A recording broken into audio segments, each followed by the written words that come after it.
Selamat malam semuanya dimanapun kalian berada. Berjumpa lagi dengan kita Konco Dolen Adventure. Dan kita akan bertemu dengan program kita yaitu Kamis Mistis ya. Salam sejahtera bagi kita semua. Om Swastiastu, Namo Buddhaya. Dan kali ini kita akan berjumpa dalam program Kamis Mistis. Jadi untuk pembukaan ya, kan kita nggak mungkin juga tiba-tiba bercerita kalau ada apa atau ada apa. Jadi kita bercerita dulu sedikit mungkin. Sebelum kita sampai di cerita, kita kenalan dulu sih sama siapa aja yang ada di sini pada malam hari ini bersama tim Konco Dolen Adventure. Ya, mulai dari Oke, perkenalan Om. Perkenalkan, nama saya Ervan untuk Kepal. Saya dari Pijangan Gresik. Dan rekan saya Mas Faiz. Oke, sudah cukup itu. Kita cukup udah tahu namanya. Dari di sini ada Mas Ervan Lano Kepang dan di sini ada Mas Faiz dan bersama saya ada Kak Mei.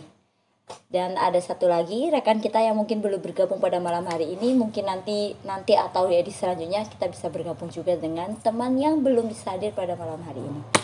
Buat yang pengen kenal lebih jauh, ini nanti ada di deskripsi, bisa follow para makhluk-makhluk yang ada di sini ya kalau mau kenalan lebih makhluk lanjut. gaib. Makhluk nyata guys. Oke. Langsung. Oke, jadi mungkin dari perjalanan kemarin ya, kira-kira kita kan berangkatnya hari Jumat pagi. Nyampe sananya mepet waktu penutupan registrasi menuju sholat asar. Akhirnya setelah sholat asar dan sore kita sudah prepare dan lain-lain, sekitar pukul 3:30 sore kita memulai pendakian dari base camp. Lah, mungkin dari pendakian di base camp itu yang kita memulainya itu udah di sore ya, senja, surup. Kalau jari ini wong Jawa itu surup ya. Wayahe wong metu, wong yang gak ketok itu metu. Nah, mungkin dari sini ada yang bertemu atau merasakan sesuatu di sore hari. Untuk pendakian kemarin, wingi pendakian bukan hanya sekali ya, udah 2 kali ke sana. Yang dulu sempat gagal, berakhir di setengah dari pos 2 mau ke pos 3, gagal dan kita turun. Dan kemarin ini Gagal lagi. bukan gagal. Kemarin ini rencananya harus bisa sampai atas. Sudah prepare 1 minggu sebelumnya. Biasanya kan seperti itu. Kalau udah prepare pas mau hari H pasti banyak godaan, banyak halangan. Salah satunya ini Mas Lonto Kepang. Beberapa jam secara sepihak ngomong, awakku gak enak jo, aku gak melok ya jo yo. Iki cara gak konco ngono, tak sodok. Gak enak jo. Akhirnya rodok debat malamnya, akhirnya ya wis budal.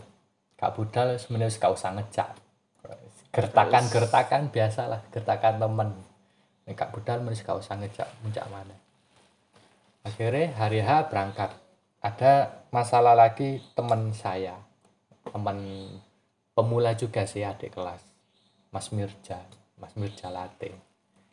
Itu juga kondisinya lagi sekolah.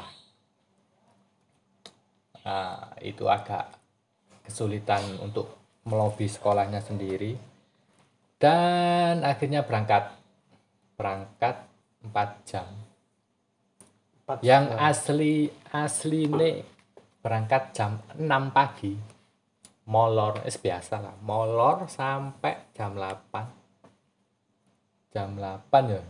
Sekitar jam 8 ya berangkat. Jam 8 berangkat. Estimasi sampai sana itu jam 12. Lah kok sebelum udah berangkat belum ada di tengah perjalanan. Mas Mirja lupa bawa surat keterangan sehat fatal. Yang sudah diketahui bahwa persyaratan naik ke Gunung Lawu adalah ada surat keterangan sehat selama pandemi ini. Tinggalan mau kembali ke rumah nanggung, akhirnya cari puskesmas yang buka.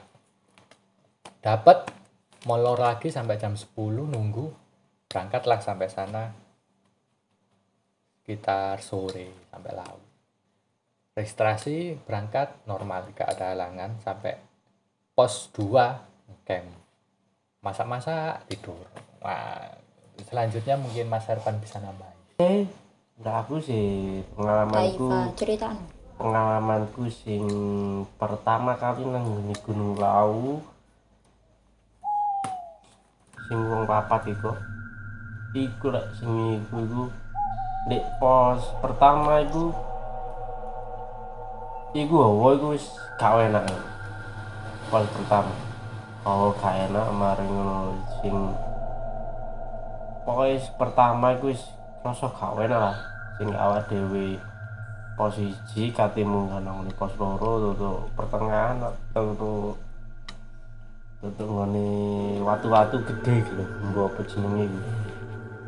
Lah iku wis diarani firasat gak enak ya ono lah. Cuma ya meneng ae aku ya gak kondo arek. Akhirnya iku mau suhune semakin ke atas semakin adem. Terus enek koncoku yo kademen. Ya iki. Akhirnya ya wis mudhun ae ngecamp nang di pos 1. Pos 1 kabeh wis turu, kari wong loro tok aku ambek iki. Sing iki turu nglekor. gak padahal Iya, gak ngelekor apa? merem. Lah sing mirip turu ngorok karo wong loro. Masak-masak wis oleh akeh tempe ambek apa iso? Oke. Tempe tahu, Teh Sosis. kopi iya teh, sosis, kopi, sak segone. Wis siap saji, wis siap dipangan. Dadak kan sing mangan sampai esuk. Lah pas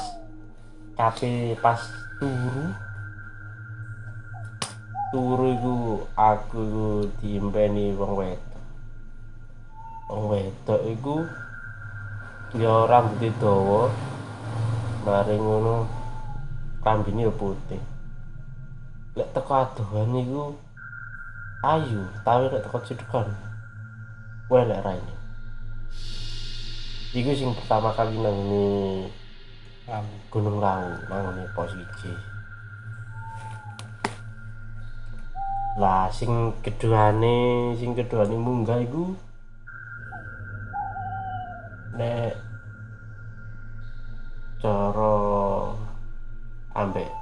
cara perbedaane ambek sing lawas iku ya padha ae, cuma ya ono kesan-kesane ya apa ya.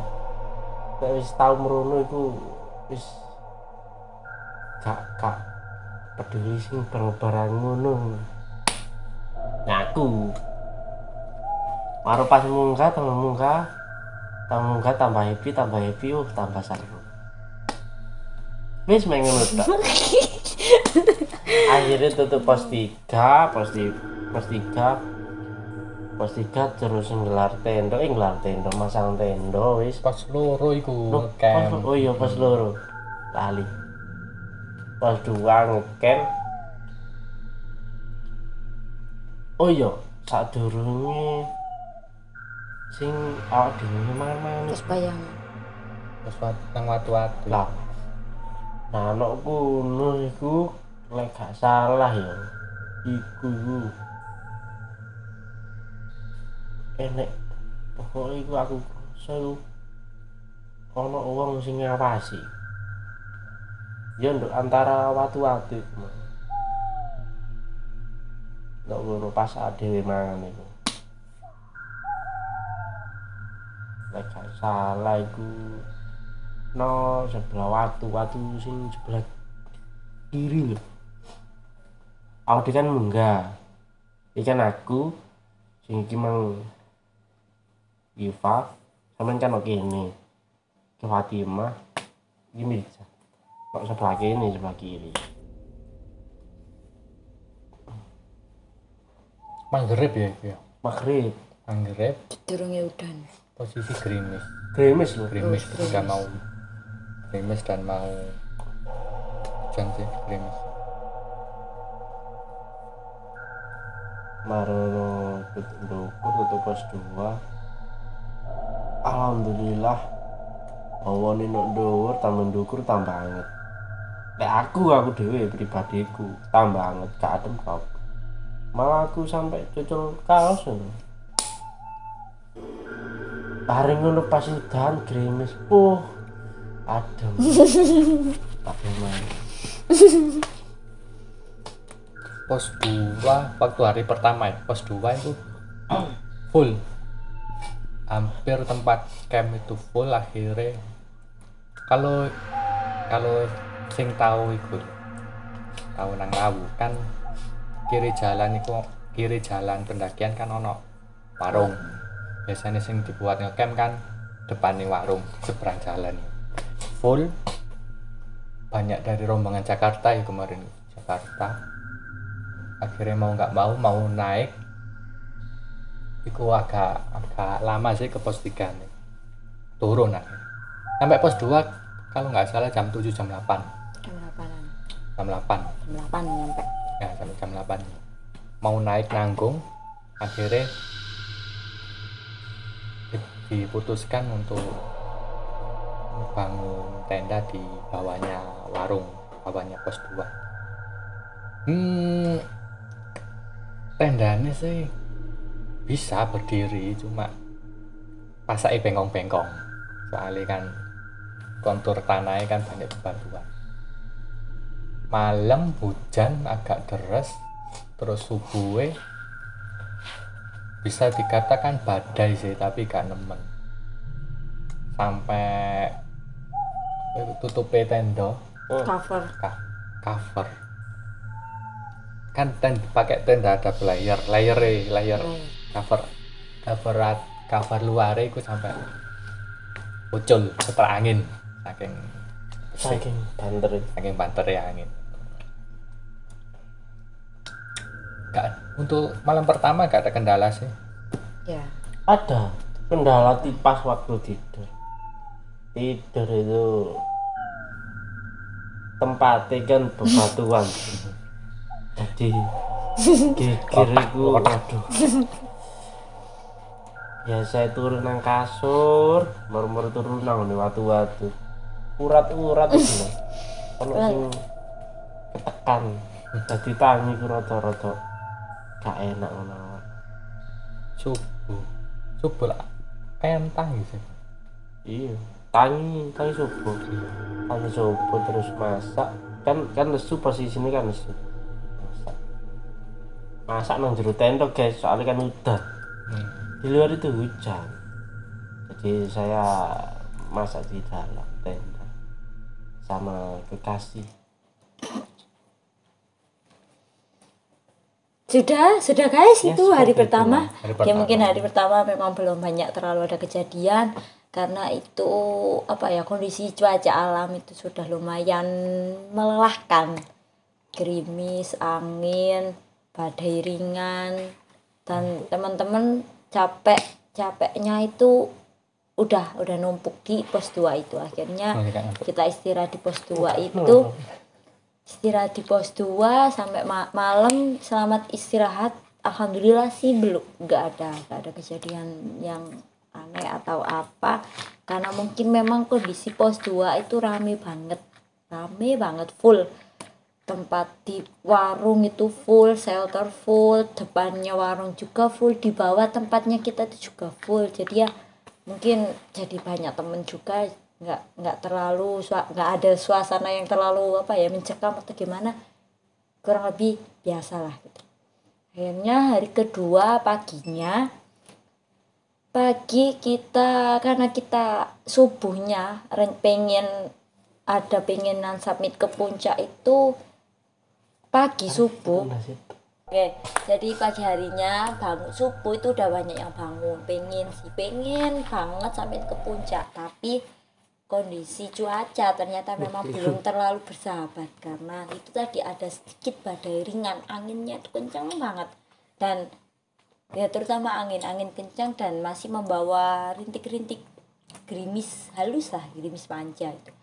Akhirnya karena fisik juga masih terasa terlalu lemah, akhirnya kita nggak sampai ke puncak pada dini hari atau subuh itu. Kita masih istirahat di tenda. Akhirnya baru pukul 7, 6, 7, 8 itu kita udah mulai sarapan, mulai keluar olahraga, ya menghangatkan badan lah, mulai dari olahraga kecil-kecil gerak. Karena kalau semakin kita diam dan semakin kita meringkuk itu dingin itu semakin kerasan di tubuh. Jadi kalau kita pakai gerak ya biar ada energi panas, ya itulah terserah. Akhirnya setelah kita sarapan dan lain-lain dirasa juga udah mulai semangat, udah fit, akhirnya itu kita memutuskan untuk lanjut ke puncak, ke pos selanjutnya lah. Rencananya pengennya ke puncak sih, tapi ya itulah, nanti ada cerita lagi. Akhirnya kita naik ke pos selanjutnya, ke pos 3, pos 4, pos 5 ya. Kita berakhir di pos 5, pos Jolotundo. Mungkin dari teman-teman pos 3, 4, 5 ada cerita? Gak ada, normal. Gak ada ya, gak ada cerita dari teman-teman. Cuma entah ya, saya sendiri memang saya di sini tidak terlalu banyak memiliki pengalaman mistis atau apa, karena dari pribadi saya sendiri, saya tuh kurang untuk berhubungan dengan makhluk yang seperti itu, dunia lain. Saya tidak memiliki, dan saya sangat sulit untuk gitulah, nggak pernah. Intinya saya nggak pernah dan nggak iso ngerasa dan lain-lain itu. Tapi di perjalanan menuju ke puncak itu, kami dan teman-teman itu bertemu dengan burung jalak hitam. Nah, karena saya teringat bahwasanya siapa yang mendaki ke Gunung Lawu dan itu bertemu dengan jalak hitam, dan itu diikuti burung jalak itu mengikuti perjalanannya, maka itu bisa dibilang perjalanan kita itu bisa dibilang baik-baik lah. Jadi burung jalak itu, kalau kata orang-orang, ada sejarah yang menceritakan bahwasanya burung jalak itu adalah jelmaan dari Kiai Jalak yang sering membantu para pendaki yang kadang-kala tersesat atau merasa butuh bantuan. Nah, pada saat itu ketika kita menuju ke puncak itu, saya ketika melihat burung jalak itu merasa senang. Ya alhamdulillah, mungkin memang perjalanan kita ini sudah diridhoi atau sudah diizini gitu. Dan burung jalak itu memang selalu mengikuti kita berhenti, burung jalaknya juga nungguin kita. Bahkan sampai di pos 4 ya, pos angin, ya itu ini rekan kita yang Mas Londo Kepang itu menemukan burung jalak berkaki satu ya. Berkaki satu. Sempat itu diabadikan sama Mas Londo Kepang. Jadi burung. Dijak omong juga sama Mas Londo Kepang. Tapi burungnya mau ngomong sih. Aslinya burungnya itu mau bicara. Aslinya itu burung itu gak ngerti. Aslinya itu sudah berbicara, cuma kan saya tidak mengerti bahasa mereka, hewan. Ya itu, jadi memang sepanjang perjalanan kita menuju ke puncak pos 5 itu kita ditemani oleh burung jalak hitam yang selalu mengikuti kita saat kita istirahat dan lanjut perjalanan. Sampai di atas di pos 5 Jolotundo belum ada apa-apa. Belum ada apa-apa, dan akhirnya kita di pos 5 Jolotundo itu kita sudah entah gimana ya, itu antara pikiran kita atau memang takdir Tuhan atau memang kondisi, tapi nggak tahu. Intinya kita merasa sudah sangat lelah, bahkan ada rasa ingin menyerah di pos 5 itu. Gimana ya, antara udah pengen ke puncak tapi juga terkendala perizinan bukan Simaksi, apa ya? Iya, Simaksi. Kita izinnya itu juga waktu naik itu kita bilang turunnya hari Sabtu tanggal 13 apa? Ya itulah, kita intinya kita naik Jumat dan izinnya kita turun hari Sabtu. Kalau kita turun hari Minggu takutnya nanti ya ada efek lah atau dampak. Akhirnya dari beberapa pertimbangan itu, yang pertama karena perizinannya kita memang terbatas 2 hari, terus yang kedua memang itu tadi antara rasa lelah dan rasa capek, rasa Gak bawa logistik terbatas, ya itulah akhirnya kita berhenti di pos terakhir itu, pos 5, pos Jolotundo itu. Karena ya itulah, mungkin kalau diberi kesempatan lagi, kalau memang takdir Allah menakdirkan kita untuk bisa sampai di puncak, ya mungkin nanti bisa saja lah kita sampai di puncak. Atau kalau memang itu memang pendakian kita memang ditakdirkan itu di pos itu, ya mungkin itu kemarin lah pengalaman kita. Akhirnya di pos terakhir itu sudah selesai, kita istirahat di warung, makan istirahat, rebahan, sholat duhur jam 1-an itu, sekitar jam 1 siang. Akhirnya setengah 2-an ya turun, setengah 2 kita turun. Target kita itu kita bisa turun di pos 2 itu sebelum maghrib kita harus sudah turun di pos. Karena kita memang nggak bawa headlamp, nggak bawa apa-apa lah, intinya nggak bawa jas hujan, dan takutnya kita kemalaman di jalan, jadi malah bahaya.